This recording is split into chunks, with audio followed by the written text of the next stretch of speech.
Tonight, within 30 feet of your back door, somewhere between 5 and 20 birds will sleep. You've walked past the exact spots every single day this week. Maybe you watered the hanging basket where one of them is curled into a ball the size of a fist. Maybe you walked past the dead branch with a 1-inch hole that a downy woodpecker drilled out himself just to sleep alone in. Maybe you trimmed the arborvitae that has held a cardinal every night since you planted it. The strangest thing about your yard at night isn't what's missing, it's how close they are and how little you've ever noticed. Subscribe before you keep going. What you're about to learn changes the way you'll look at your yard tomorrow.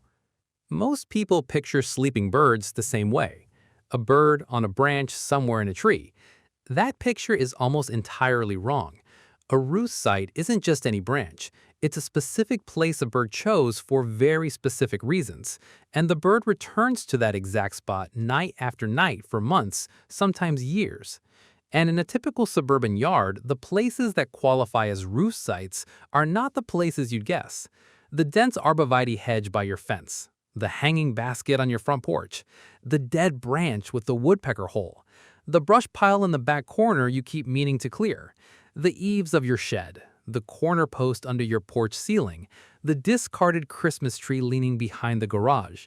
Every one of those is what an ornithologist would call shelter infrastructure. And the birds in your yard have mapped it more carefully than you have.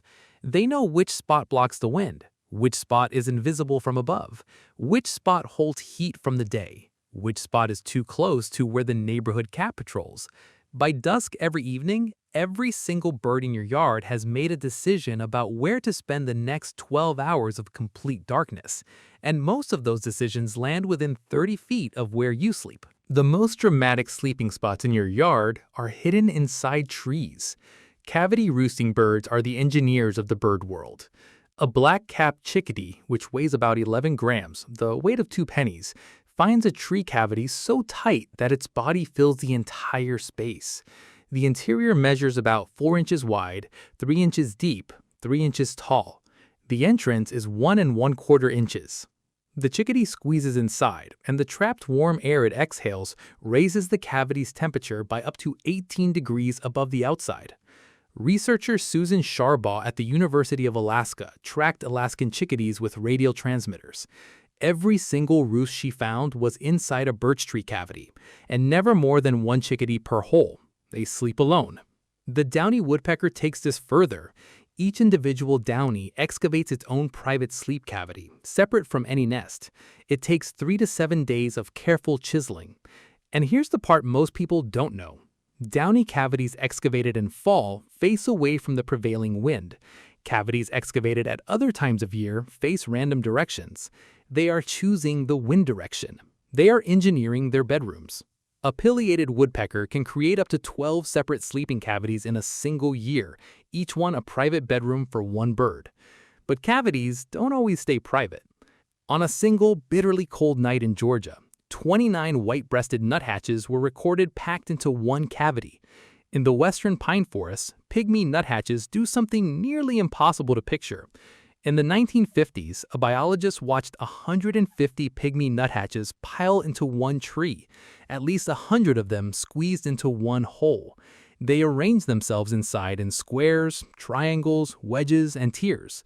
The huddle raises the interior temperature 40 degrees above outside, and there is no recorded case of a pygmy nuthatch ever roosting alone.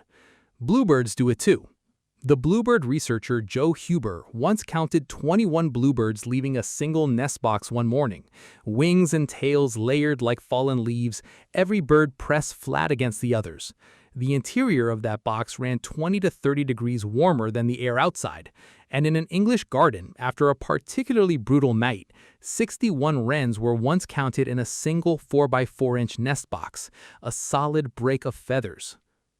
Now look at your yard again. Every dead branch with a hole in it. Every nest box you forgot to take down last fall.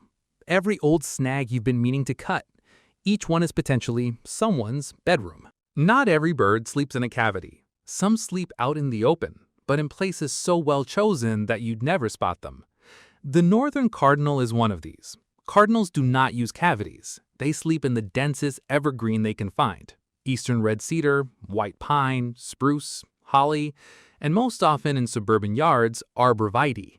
The cardinal flies in deep, settles on an interior branch close to the trunk on the side away from the wind. The dense layered foliage above traps body heat and breaks the rain. Cardinals also live their entire lives within half a mile of where they were hatched, which means the cardinal at your feeder this afternoon is sleeping tonight in the same yew or arborvitae you trimmed in October. The American goldfinch is more selective. A 1985 study by William Buttimer measured exactly where goldfinches roost in winter.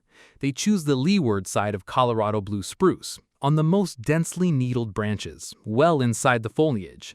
The protection is so effective, the bird can survive a 15-hour roost at temperatures as low as -40 degrees Celsius. An unprotected bird at that temperature wouldn't make it through the night. The blue jay drops into the interior of cedars and pines, close to the trunk, often by mid-afternoon in deep winter. Mourning doves sleep on horizontal evergreen branches close to the trunk. Dark-eyed juncos, the small gray sparrows that show up in winter, sleep in brush piles, low evergreens, and tall grass tussocks. That brush pile in the corner of your yard you've been meaning to clear is full of juncos almost every winter night. The northern mockingbird sleeps in dense shrubs, often the same fruiting bush in which it nested. And here's a detail that solves a mystery. When you hear a mockingbird singing at 2 in the morning, you're not hearing it fly around. You're hearing a single, unmated male singing from inside his roost shrub. He's been there for hours. He just couldn't sleep. And then there's the Carolina wren.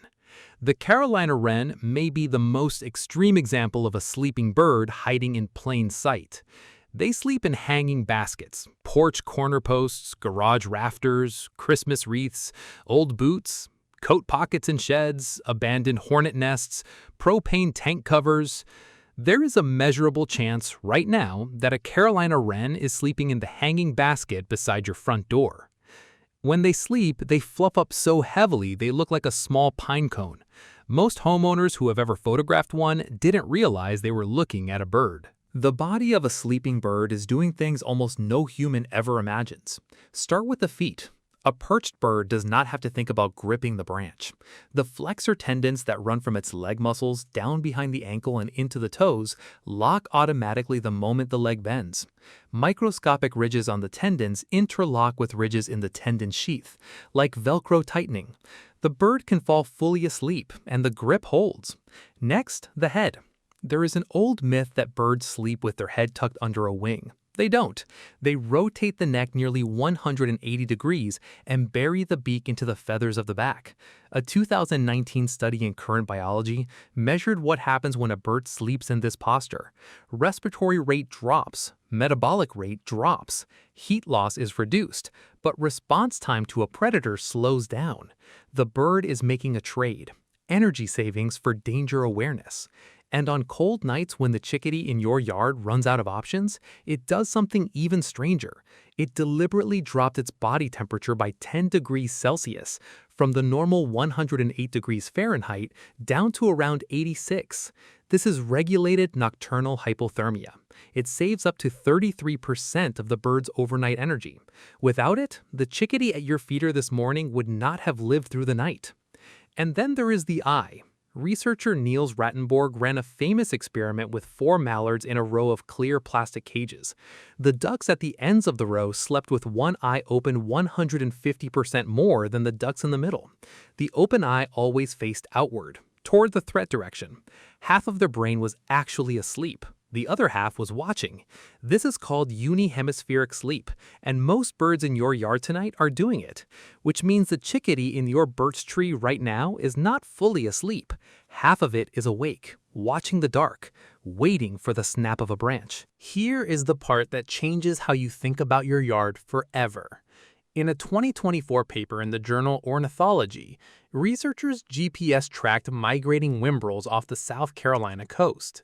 The birds returned night after night to the same 20-meter patch of beach, within the margin of error of GPS itself. And across years, they overlapped 70% with their previous year's territory. Backyard birds do the same thing. The chickadee in the birch tree behind your house has been sleeping in the same cavity for 2 or 3 years. The cardinal in your arborvitae has been sleeping in the same spot since he was hatched. The Carolina wren in your porch basket settled there months ago and hasn't left. None of this is random. Every dusk, watch carefully and you'll see the approach. Cardinals fly to the same evergreen at the same time.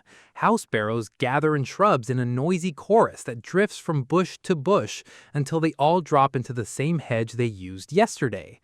Crows form a happy hour in a staging tree 30 minutes before sunset, then move as a group to their actual roost.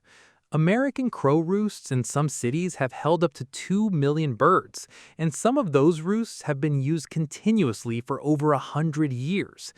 Chimney swifts spiral into uncapped chimneys in flocks of 8,000, sometimes 50,000, dropping in like reverse smoke. Inside the chimney, the temperature can be 70 degrees warmer than outside. In your yard, the numbers are smaller, but the principle is identical. Same bird, same hole, every night, for years. You have a bedroom, they have a bedroom. The strangest thing about your yard isn't what's there during the day. It's that within 30 feet of where you sleep tonight, somewhere between 5 and 50 birds are also sleeping. Each one chose its exact spot. Each one will return to that same spot tomorrow night.